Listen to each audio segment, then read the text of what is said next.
నమస్తే, welcome to వి3 news. లక్ష్యం సమాజహితం. ఇక వార్తల్లోకి వెళ్లే ముందు ముఖ్యాంశాలు.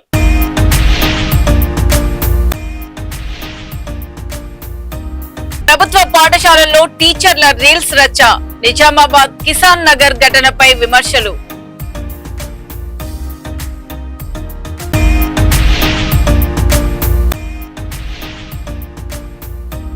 శ్రీనివాస్ రెడ్డి కుటుంబానికి అండగా ఉంటాం. మంత్రి కోమటిరెడ్డి వెంకటరెడ్డి హామీ.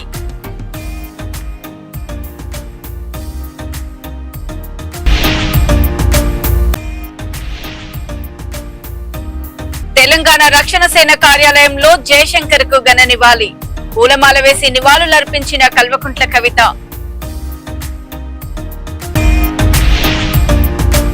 మంత్రి గొట్టిపాటి కృషితో ప్రకాశం జిల్లాకు భారీ project. Renewable energy manufacturing zone కి భూసేకరణ. నిజామాబాద్ జిల్లా కిసాన్ నగర్ జిల్లా పరిషత్ శిక్షణ కేంద్రంలో నిర్వహించిన ఆర్మూర్ సబ్ డివిజన్ స్థాయి 3 రోజుల పీటీఈ ఉపాధ్యాయుల శిక్షణ కార్యక్రమంలో రీల్స్ వివాదం చర్చనీయాంశంగా మారింది. శిక్షణ సమయంలో కొందరు ఉపాధ్యాయులు తరగతి గదిలో సినిమా పాటలకు రీల్స్ రూపొందించి సోషల్ మీడియాలో పోస్ట్ చేయగా అవి వైరల్ అయ్యాయి. శిక్షణ కార్యక్రమాల కోసం కేటాయించిన సమయంలో ఇలాంటి వీడియోలు చేయడం పట్ల పలువురు విమర్శలు వ్యక్తం చేస్తున్నారు. ఈ ఘటనపై విద్యాశాఖ అధికారులు ఎలా స్పందిస్తారనేది ఆసక్తికరంగా మారింది.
నాగర్ కర్నూలు జిల్లాకు చెందిన కాంట్రాక్టర్ బండారి శ్రీనివాస్ రెడ్డి మంత్రిపై రాష్ట్ర రోడ్లు రవాణాల సినిమాటోగ్రఫీ శాఖ మంత్రి కోమటిరెడ్డి వెంకటరెడ్డి తీవ్ర దిగ్భ్రాంతి వ్యక్తం చేశారు.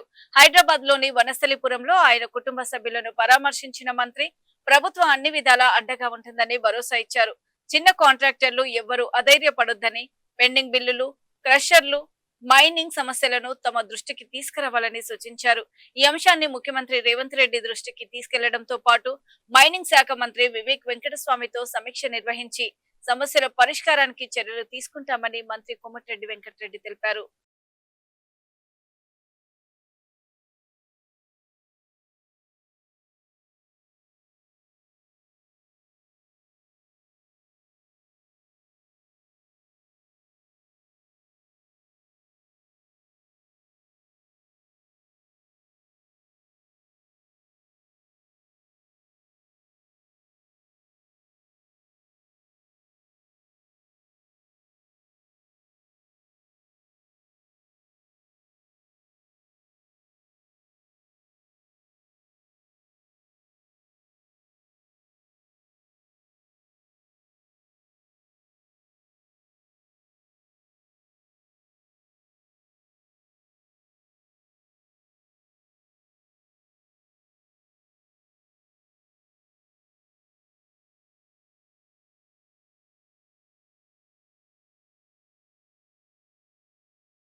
హైదరాబాద్ బంజారాహిల్స్ లోని తెలంగాణ రక్షణ సేన కార్యాలయంలో తెలంగాణ సిద్ధాంతకర్త ప్రొఫెసర్ కొత్తపల్లి జయశంకర్ సార్ విగ్రహానికి పార్టీ అధ్యక్షురాలు కల్వకుంట్ల కవిత పూలమాలలు వేసి ఘనంగా నివాళులర్పించారు. అనంతరం నిర్వహించనున్న సామాజిక న్యాయ తెలంగాణ సంకల్ప సభకు అన్ని ఏర్పాట్లు పూర్తయ్యాయి. ఈ సభకు రాష్ట్రం నలుమూలల నుంచి కార్యకర్తలు ప్రజలు భారీగా తరలి వస్తున్నారు. సభలో తెలంగాణ రక్షణ సేన అధ్యక్షురాలు కల్వకుంట్ల కవిత సామాజిక న్యాయం, తెలంగాణ అభివృద్ధి, పార్టీ భవిష్యత్తు కార్యాచరణపై కీలక ప్రసంగం చేయనున్నారు.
ప్రకాశం జిల్లాలో రిన్యూవబుల్ ఎనర్జీ మ్యానుఫ్యాక్చరింగ్ జోన్ ఏర్పాటుకు ప్రభుత్వం చర్యలు వేగవంతం చేసింది. మంత్రి గొట్టిపాటి రవికుమార్ స్వయంగా రైతులతో చర్చించి భూసేకరణ ప్రక్రియను ముందుకు తీసుకెళ్తున్నారు. ఈ ప్రాజెక్టుతో జిల్లాలో భారీ పరిశ్రమలు ఏర్పడి ఉపాధి అవకాశాలు పెరగనున్నాయని ఆయన తెలిపారు. రామాయపట్నం పోర్ట్, బీపీసీఎల్ వంటి ప్రాజెక్టులతో కలిసి ప్రకాశం జిల్లా పారిశ్రామికంగా మరింత అభివృద్ధి చెందుతుందని, అద్దంకి ప్రాంతం ఇండస్ట్రియల్ హబ్ గా రూపుదిద్దుకుంటుందని పేర్కొన్నారు. జిల్లా అభివృద్ధి చెందడం ద్వారా కోస్తా, రాయలసీమ ప్రాంతాల మధ్య అనుసంధానం మెరుగై స్థానికంగానే ఉపాధి అవకాశాలు పెరిగి వలసలు తగ్గే అవకాశం ఉందని మంత్రి గొట్టిపాటి రవికుమార్ తెలిపారు. అద్దంకిలో రెమ్స్ అని ఒక రెన్యూబుల్ ఎనర్జీ మ్యానుఫ్యాక్చరింగ్ జోన్ అని ఒకటి పెడుతున్నాము. ముఖ్యమంత్రి గారిని అడగనాలే మన కాన్స్టిట్యూన్సీలో పెట్టడానికి ఓకే చేశారు. దాదాపు 1000 ఎకరాల్లో సెజ్ అనమాట. అది అంటే రెన్యూబుల్ ఎనర్జీ మ్యానుఫ్యాక్చరింగ్ జోన్ అనేది సెజ్. దాని సెజ్ను తయారు చేసి ల్యాండ్ ఎక్వేషన్ చేసి సెజ్ను తయారు చేస్తే కనుక ఇండస్ట్రీస్ బయట నుంచి వచ్చి ఇక్కడ ఇండస్ట్రీస్ పెట్టుకుంటే ఈ చుట్టుపక్కల గ్రామ ప్రజలకి, పిల్లలకి, యూత్ కి ఉపయోగం ఉంటుంది అనే దానికోసం పెట్టాము. వ్యాపారంగా అభివృద్ధి చెందింది. మనకి నేషనల్ హైవేలు ఉన్నాయి. తొందరలో రామాయపట్నం పోర్ట్ వస్తుంది. వీటన్నిటి కోసం పెట్టాము. ఇవాళ కొంతమంది రైతులు బిల్లింగ్ ఇచ్చారు. దాదాపు 175 ఎకరాలు. వాళ్ళందరూ కూడా 31,50,50,57 లక్షలు సంథింగ్ డబ్బులు ఇచ్చాము. దీనికోసం ఇప్పటికే మన డిపార్ట్మెంట్ నుంచి నెట్ క్యాప్ నుంచి దాదాపు 100 కోట్ల రూపాయల డబ్బులు కూడా రావడం జరిగింది. ఈ భూమి ఎప్పుడైతే రైతులు ముందుకు వచ్చి ఇస్తున్నారో దీన్ని బలవంతంగా కాకుండా రైతులు నొప్పించి ఒకరి తర్వాత ఒకరిని నొప్పించి తీసుకుంటా ఉన్నాను అనమాట. ఎందుకంటే వాళ్ళకు కూడా ఇబ్బంది లేకుండా ఉండటం కోసం తొందరలోనే ఇది కంప్లీట్ చేసేసి ఇక్కడ సెజ్ను తయారు చేయాలనేది ఈ ప్రభుత్వ లక్ష్యం. 20 లక్షల ఉద్యోగాలే ధ్యేయంగా పనిచేస్తుంది ఈ ప్రభుత్వం. అందుకని చాలా పెద్ద ఎత్తున రెన్యూబుల్ ఎనర్జీ మన రాష్ట్రంకి వస్తుంది. విండ్ గానీ, సోలార్ గానీ, పిఎస్పీలు గానీ, బ్యాటరీ స్టోరేజ్ గానీ ఇవన్నీ కూడా చాలా పెద్ద ఎత్తున వస్తున్నాయి. ఇక్కడ పెడతా ఉన్నారు. వీటి తయారీ సంస్థలు కూడా రావాలని కోరుకుంటున్నాం. ఇటీవల కాలంలో ప్రీమియర్ ఎనర్జీ వచ్చింది, టాటా వాళ్ళు వస్తున్నారు, ఇట్లా చాలా మంది వస్తున్నారు. వాళ్ళందరూ కూడా వైజాగ్ ప్రాంతంలో గానీ, తిరుపతి చుట్టుపక్కల ప్రాంతాల్లో ఇండస్ట్రీస్ పెడుతున్నారు. మనం సెజ్ కనుక రెడీ చేసి ల్యాండ్ కనుక రెడీగా ఉంటే మన దగ్గర కూడా ఇండస్ట్రీ రావడం కోసమే ఈ కార్యక్రమం చేస్తాం. ఇవాళ డబ్బులు కూడా ఇచ్చాం. అద్దంకిలో రెమ్స్ అని ఒక రెన్యూబుల్ ఎనర్జీ మ్యానుఫ్యాక్చరింగ్ జోన్ అని ఒకటి పెడుతున్నాము. ముఖ్యమంత్రి గారిని అడగనాలే మన కాన్స్టిట్యూన్సీలో పెట్టడానికి ఓకే చేశారు.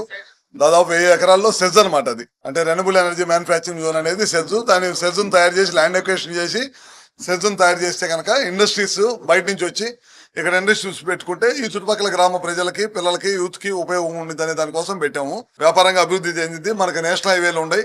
తొందరలో రామాయపట్నం పోర్ట్ వస్తుంది. వీటన్నిటి కోసం పెట్టాము. ఇవాళ కొంతమంది రైతులు బిల్లింగ్ ఇచ్చారు. దాదాపు 175 ఎకరాలు.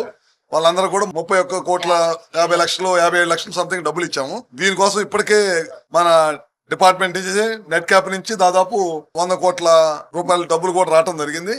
ఈ భూమి ఎప్పుడైతే రైతులు ముందుకు వచ్చి ఇస్తున్నారో దీన్ని బలవంతంగా కాకుండా రైతులను ఒప్పించి ఒకరి తర్వాత ఒకరిని ఒప్పించి తీసుకుంటా ఉన్నాను అనమాట. ఎందుకంటే వాళ్ళకు కూడా ఇబ్బంది లేకుండా ఉండటం కోసం తొందరలోనే ఇది కంప్లీట్ చేసేసి ఇక్కడ సెజ్ని తయారు చేయాలనేది ఈ ప్రభుత్వ లక్ష్యం. 20 లక్షల ఉద్యోగాలే ధ్యేయంగా పనిచేస్తుంది ఈ ప్రభుత్వం. అందుకని చాలా పెద్ద ఎత్తున రెన్యూబుల్ ఎనర్జీ మన రాష్ట్రంకి వస్తుంది. విండ్ గానీ, సోలార్ గానీ, పిఎస్పీలు గానీ, బ్యాటరీ స్టోరేజ్ గానీ ఇవన్నీ కూడా చాలా పెద్ద ఎత్తున వస్తున్నాయి. ఇక్కడ పెడతా ఉన్నారు. వీటి తయారీ సంస్థలు కూడా రావాలని కోరుకుంటున్నాం. ఇటీవల కాలంలో ప్రీమియర్ ఎనర్జీ వచ్చింది, టాటా వాళ్ళు వస్తున్నారు, ఇట్లా చాలా మంది వస్తున్నారు. వాళ్ళందరూ కూడా వైజాగ్ ప్రాంతంలో కానీ, తిరుపతి చుట్టుపక్కల ప్రాంతాల్లో ఇండస్ట్రీస్ పెడుతున్నారు.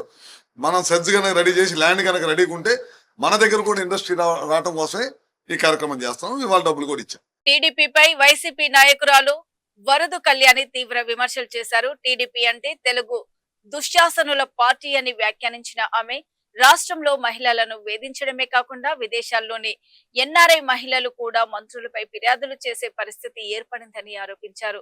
ఓ ఎన్ఆర్ఐ మహిళ మంత్రి వ్యవహారంపై మంత్రి నారా లోకేష్ కు ఫిర్యాదు చేసినప్పటికీ ఇప్పటి వరకు స్పందన లేదని విమర్శించారు. ఈ వ్యవహారంపై ప్రభుత్వం, టీడీపీ నాయకత్వం స్పష్టత ఇవ్వాలని వరదు కళ్యాణి డిమాండ్ చేశారు. ఇప్పుడు చూస్తే మన ఆంధ్రప్రదేశ్ రాష్ట్రంలో ఉన్న మహిళలకే కాదు, విదేశాల్లో ఉన్న మహిళలకు కూడా వీళ్ళు వేధించే పరిస్థితి మనం చూస్తూ ఉన్నాం.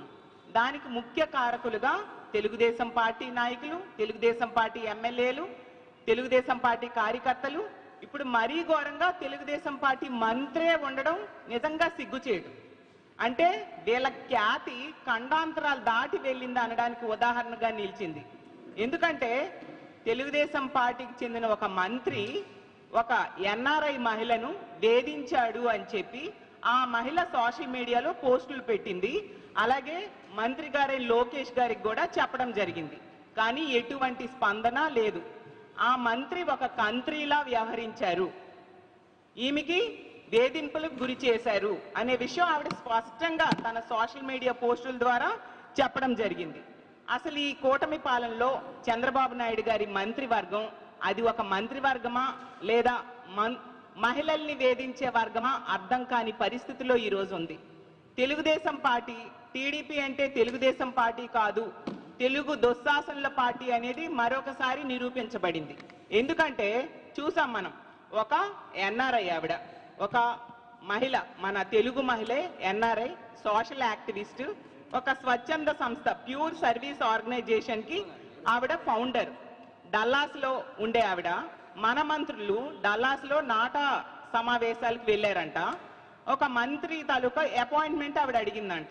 తన సర్వీస్ యాక్టివిటీస్ లో భాగంగా సహాయం కోసం అపాయింట్మెంట్ అడిగితే ఈ మంత్రి గారేమో ఆవిడికి ఒంటరిగా కాఫీ షాప్కి రమ్మని చెప్పడం జరిగిందంట. ఆవిడ టీంతో వస్తానంటే లేదు ఒంటరిగా రండి అని ఇతను చెప్పడం జరిగిందంట.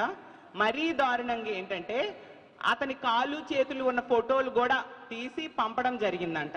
అసలు ఎంత దిగజారిపోతున్నారేంటి తెలుగుదేశం పార్టీ నాయకులు అర్థం కాని పరిస్థితి. అంటే మన ఆంధ్రప్రదేశ్ పరువుని ఇక్కడ తీస్తున్నారు సరిపోదా, ఇప్పుడు ఖండాంతరాలు దాటి వేరే దేశంలో కూడా మన రాష్ట్ర పరువును తీయడం అవసరమా మంత్రి గారని నేను అడుగుతూ ఉన్నాను.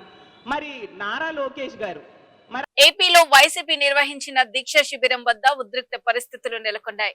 టీడీపీ ఎమ్మెల్యే బోండా ఉమా సమక్షంలోనే దీక్ష శిబిరాన్ని ధ్వంసం చేయడంతో పాటు వైసీపీ నేతలపై రాళ్లు, కోడిగుడ్లతో దాడి జరిగిందని వైసీపీ ఆరోపించింది. ప్రభుత్వాన్ని విమర్శించినందుకే ఈ దాడులకు పాల్పడ్డారని, రాష్ట్రంలో ఎవ్వరూ నిరసనలు, దీక్షలు చేయకుండా భయభ్రాంతులకు గురి చేసే ప్రయత్నం జరుగుతుందని విమర్శించింది. ఈ ఘటనతో ఇరు పార్టీల మధ్య తీవ్ర రాజకీయ వాగ్వాదం నెలకొంది.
యూనివర్సిటీలో తొలి సంవత్సరం విజువల్ ఆర్ట్స్ విద్యార్థిని మానస రోడ్డు ప్రమాదంలో తీవ్రంగా గాయపడి చికిత్స పొందుతూ మృతి చెందడంతో విద్యార్థులు పెద్ద ఎత్తున ఆందోళనకు దిగారు.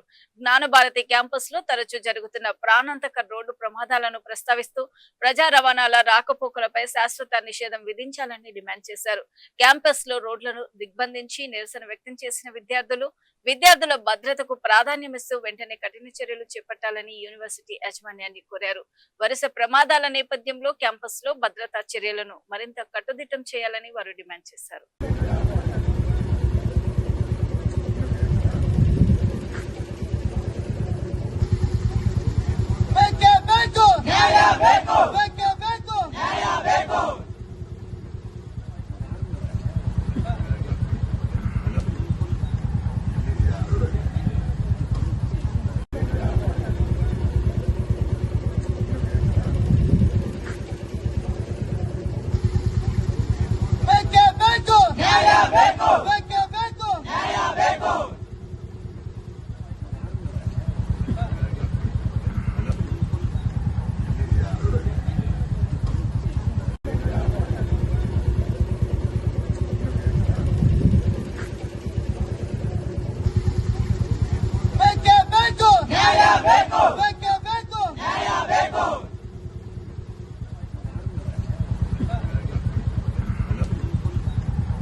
కర్ణాటకలోని కొల్లార్ జిల్లా బంగారంపేటలో ఎమ్మెల్యే ఎస్ఎన్ నారాయణ స్వామికి మంత్రి పదవి దక్కకపోవడాన్ని నిరసిస్తూ చేపట్టిన బంద్ సందర్భంగా బీజేపీ కాంగ్రెస్ కార్యకర్తల మధ్య ఉద్రిక్తత నెలకొంది.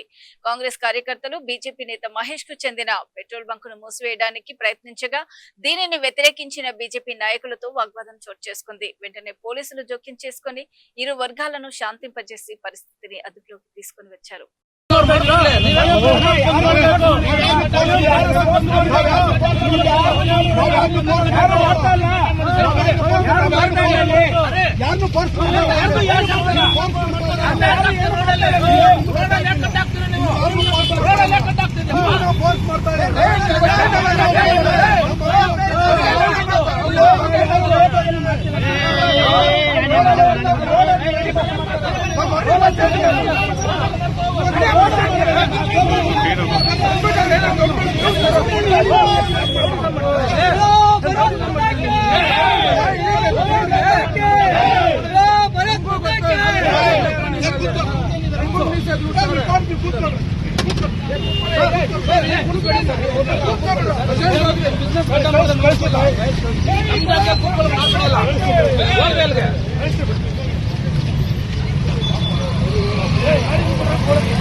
ఇవి ఇప్పటి వరకు ఉన్నటువంటి బులెటిన్ అప్డేట్స్.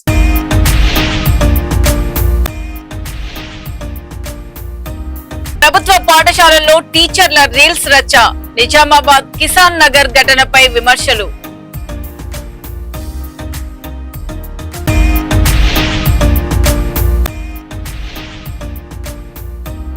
శ్రీనివాస్ రెడ్డి కుటుంబానికి అండగా ఉంటాం. మంత్రి కోమటిరెడ్డి వెంకటరెడ్డి హామీ.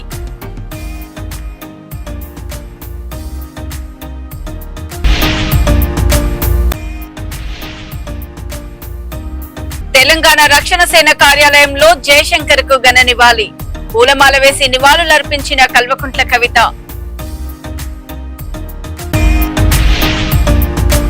మంత్రి గొట్టిపాటి కృషితో ప్రకాశం జిల్లాకు భారీ project. Renewable energy manufacturing zone కి భూసేకరణ. మరో బులెటిన్ తో మళ్ళీ మేము ముందుంటాం. అప్పటి వరకు చూస్తూనే ఉండండి. V3 న్యూస్, లక్ష్యం సమాజ హితం. నమస్తే.